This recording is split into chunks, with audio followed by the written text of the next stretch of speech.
Microsoft Corp. has received a pass from regulators keen to take on big tech in recent years, but it may have just forfeited that pass by making a run at the biggest tech acquisition in history for a company fraught with issues. The software behemoth plans to purchase troubled video game maker Activision Blizzard Inc. ATVI, plus 25.88% for $68.7 billion in cash, which would exceed Dell's deal to buy EMC for $67 billion in 2015 as the largest tech deal ever. While antitrust scrutiny has kept companies like Facebook parent Meta Platforms Inc. FB, minus 4.14% or Google parent Alphabet Inc. GOOGL, minus 2.50% GOOG, minus 2.50% from making such a deal, Microsoft has largely escaped such scrutiny.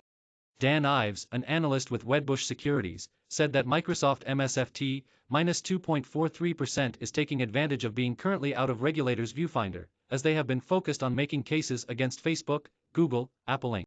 AAPL, minus 1.89% and Amazon.com Inc. AMZN, minus 1.99%. Nadella saw a window to make a major bet on consumer, while others are caught in the regulatory spotlight and could not go after an asset like this, I've said in a note to clients early Tuesday. But it's unclear if even Microsoft will be able to swallow a deal like this. Activision's shares closed at $82.31 on Tuesday, well short of the $95 share price Microsoft agreed to pay, a sign that Wall Street believes this deal could hit a wall with regulators.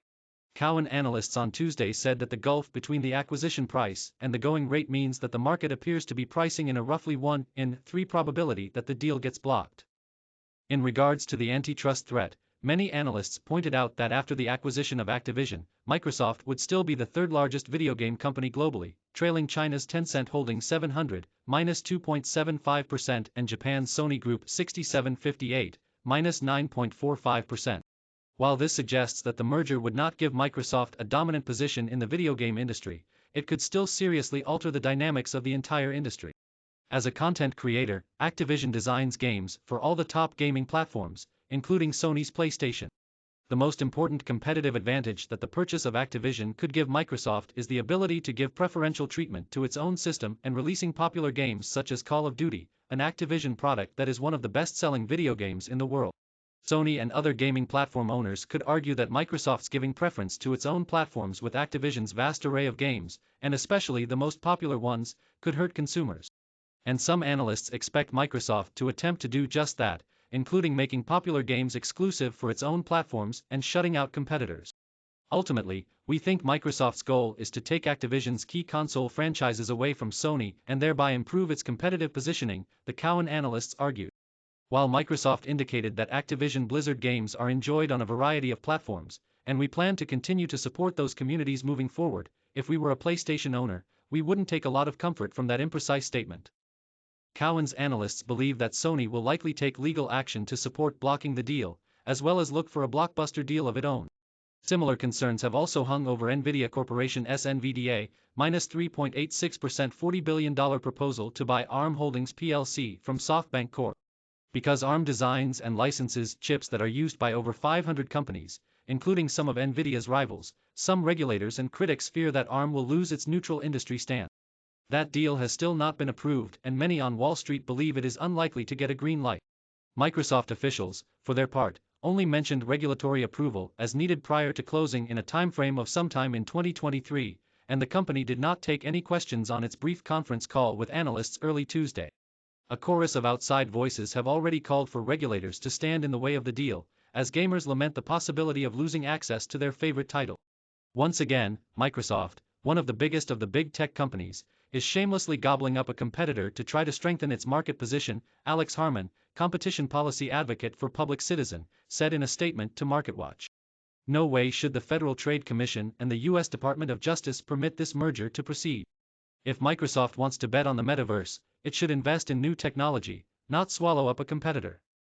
Plenty believe the deal will go through, though. Kirk Materne, an analyst with Evercore ISI, wrote Tuesday that clearly the biggest question surrounding the deal relates to the regulatory process, but also stated why he thinks the deal will ultimately pass muster, though it could be a long process. While this deal will get plenty of attention from lawmakers given its size, gaming is a very competitive market that spans across a number of paradigms from mobile to PCs to consoles, he wrote, adding that Microsoft has demonstrated in past deals that it can promote an open ecosystem for gamers and content, as in its acquisition of Mojang Studios, the creators of Minecraft, in 2014. Competitive concerns are far from the only worries about this deal, which involves the acquisition of a company torn apart by its culture of sexual harassment by a company reckoning with its own past. In late November, Phil Spencer, Microsoft's head of Xbox, said the company was evaluating all aspects of its relationship with Activision Blizzard after the Wall Street Journal reported that CEO Bobby Kotick knew about misconduct for years, but Microsoft recently began its own inquiry into sexual harassment guidelines after embarrassing reports about founder Bill Gates. If the software giant passes the antitrust test, which is far from guaranteed, then it would be allowed to combine Activision's frat boy culture with its own questionable workplace climate. It seems like an expensive gamble that Microsoft will be able to withstand the regulatory heat that it has been fortunate to avoid so far, all for the rights to spend billions on a potentially toxic asset. MarketWatch staff writer John Swartz contributed to this article.